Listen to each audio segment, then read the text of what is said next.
तो चलिए आज की ब्रीफिंग शुरू करते हैं। हम 4 इम्पॉर्टेंट डेवलपमेंट्स को कवर करेंगे जो टेक्नोलॉजी, एनवायरनमेंट और सिक्योरिटी इन तीनों सेक्टर्स में काफी हलचल मचा रहे हैं। सबसे पहले सोशल मीडिया की डिजाइन लायबिलिटी पर बात करेंगे, फिर स्पेस डेब्री का हमारे एटमॉस्फेयर पर क्या इम्पैक्ट हो रहा है उसको देखेंगे। उसके बाद मीथेन अकाउंटिंग के नए तरीकों पर चर्चा होगी और आखिर में इंडिया की इंटरनल सिक्योरिटी से जुड़ा एक LWE अपडेट। ओके, सो सबसे पहले बात करते हैं सोशल मीडिया की। हाल ही में एक लैंडमार्क वर्डिक्ट आया है जिसने पूरा गेम ही बदल दिया है।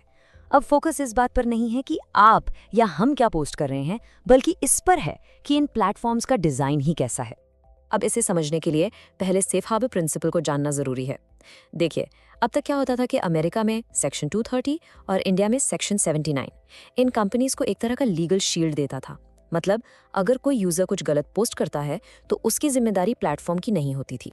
लेकिन अब यही वो जगह है जहां सब कुछ बदल रहा है। फोकस कंटेंट से शिफ्ट होकर डिजाइन पर आ गया है। तो अब कोड ये नहीं पूछ रहा कि यूजर ने क्या पोस्ट किया। अब सवाल ये है कि प्लेटफॉर्म के एल्गोरिदम ने इसे इतना वायरल क्यों होने दिया, उसकी डिजाइन ने यूजर को इस पर एंगेज करने के लिए कैसे उकसाया। ये एक फंडामेंटल शिफ्ट है। तो ये एडिक्टिव डिजाइन फीचर्स आखिर हैं क्या? आप रोज इनका इस्तेमाल करते हैं, जैसे कि इन्फिनिट स्क्रॉल। आप स्क्रॉल करते जाते हैं, कभी एंड ही नहीं होता। या फिर ऑटो प्ले, एक वीडियो खत्म दूसरा अपने आप शुरू। फिर आते हैं नोटिफिकेशंस, जो अचानक पॉपअप होते हैं, बिल्कुल एक स्लॉट मशीन की तरह, आपको ऐप खोलने पर मजबूर कर देते हैं। और इन सब के पीछे है इनका एल्गोरिथम, जिसका एक ही काम है एंगेजमेंट बढ़ाना, भले ही यूजर की सेफ्टी दांव पर लगी हो। यहाँ तक कि ब्यूटी फिल्टर्स को भी बॉडी डिस्मॉर्फिया यानी अपने शरीर को लेकर अजीब सी इनसिक्योरिटी से लिंक किया गया है। चलिए अब इस डिजिटल वर्ल्ड से निकलकर थोड़ा ऊपर देखते हैं, लिटरली हमारे एटमॉस्फेयर की तरफ। यहाँ भी टेक्नोलॉजी अपना एक फुटप्रिंट छोड़ रही है, लेकिन इस बार ये फुटप्रिंट है स्पेस डेब्री का, जो पोल्यूशन को लेकर एक नई चिंता बन गया है। पिछले कुछ सालों में सैटेलाइट्स और रॉकेट लॉन्चेस इतने बढ़ गए हैं कि अब एक नया सवाल सामने आ रहा है। जब इनका काम खत्म हो जाता है तब इनका क्या होता है और हमारे एनवायरनमेंट पर इसका क्या असर पड़ता है। और एक नई स्टडी ने इसका जवाब दिया है। जब ये स्पेस जंक यानी पुराने सैटेलाइट्स और रॉकेट के टुकड़े हमारे एटमॉस्फेयर में वापस आते हैं तो वो जल जाते हैं, और जलने से वो अपर एटमॉस्फेयर में एक केमिकल सिग्नेचर छोड़ रहे हैं। बेसिकली ये एक नई तरह का पोल्यूशन है जिसके बारे में हमें पहले पता ही नहीं था। तो जैसे हम स्पेस डेब्री के अनजाने इम्पैक्ट को समझ रहे हैं, वैसा ही कुछ हमारे तीसरे टॉपिक में भी हो रहा है, मीथेन अकाउंटिंग। यहाँ पर भी सवाल यही है कि हम जिस तरह से ग्रीन हाउस गैसेस को नाप रहे हैं, क्या वो तरीका सही है? क्या हम पूरी पिक्चर देख पा रहे हैं? ओके, तो इसके लिए पहले एक टर्म समझते हैं, GWP यानी ग्लोबल वार्मिंग पोटेंशियल। ये बस एक स्केल है।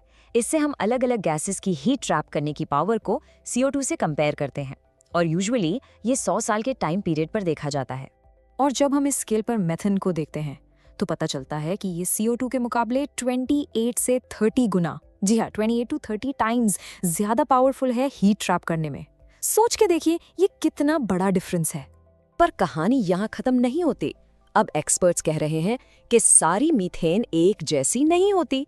जो मीथेन फॉसिल फ्यूल से आती है, जैसे ऑयल वेल्स से, वो नॉन फॉसिल सोर्सेज वाली मीथेन, मतलब पशुओं या दलदली जमीन से आने वाली मीथेन से थोड़ी ज्यादा पोटेंट है। इसलिए उसकी GWP वैल्यू भी थोड़ी ज्यादा है। और इन्हीं छोटी छोटी पर इंपॉर्टेंट डिटेल्स की वजह से एक नए सिस्टम का प्रपोजल है, GWP 100 मॉडल, जो 100 साल का एवरेज निकालता है। उसे आगे बढ़कर एक नए फ्रेमवर्क की बात हो रही है जिसका नाम है RFA यानी रेडिएटिव फोर्सिंग बेस्ड अकाउंटिंग। इसका फायदा ये है कि ये मीथेन जैसे शॉर्ट लिव्ड गैसेस का इमीडिएट इम्पैक्ट, मतलब उनका रियल टाइम वार्मिंग इफेक्ट, ज्यादा एक्यूरेटली बता सकता है। चलिए अब हमारे आखिरी टॉपिक पर चलते हैं। हम एनवायरनमेंट से शिफ्ट कर रहे हैं इंटरनल सिक्योरिटी पर। यहाँ हम बात करेंगे लेफ्ट विंग एक्सट्रीमिज्म या LWE पर एक बहुत ही इंपॉर्टेंट अपडेट की, और देखेंगे कि कैसे रेड कॉरिडोर लगातार सिकुड़ रहा है। आप इस चार्ट को देखिए, ये नंबर्स खुद अपनी कहानी बताते हैं। जहां 2014 में LWE से अफेक्टेड डिस्ट्रिक्ट्स 126 थे, वहीं 2025 तक ये नंबर सिर्फ 11 रह जाने का अनुमान है। ये एक ड्रामेटिक रिडक्शन है, इसमें कोई डाउट नहीं। तो है सफलता के पीछे है क्या? वेल, इसके पीछे हैं अ सॉलिड ऑपरेशनल सक्सेसेस। सिर्फ 2025 की बात करें तो 360 से ज्यादा नक्सल्स न्यूट्रलाइज किए गए हैं, 1000 से ज्यादा अरेस्ट हुई हैं और सबसे इंपॉर्टेंट 2300 से ज्यादा कैडर्स ने सरेंडर किया है। तो सोशल मीडिया के डिजाइन से लेकर स्पेस के पोल्यूशन और देश की इंटरनल सिक्योरिटी तक आज हमने जो ये डेवलपमेंट्स देखे, इन सब में एक कॉमन थ्रेड है। हम अब उन सिस्टम्स और खतरों को बेहतर तरीके से समझ रहे हैं, उन्हें मेजर कर पा रहे हैं और उन्हें कंट्रोल करने के लिए नए कदम उठा रहे हैं, जिनके बारे में पहले हमें या तो पूरी जानकारी नहीं थी या हम उन्हें गलत तरीके से देख रहे थे। Thank you for watching. Like, share and subscribe. Hit the bell icon for new current affairs video.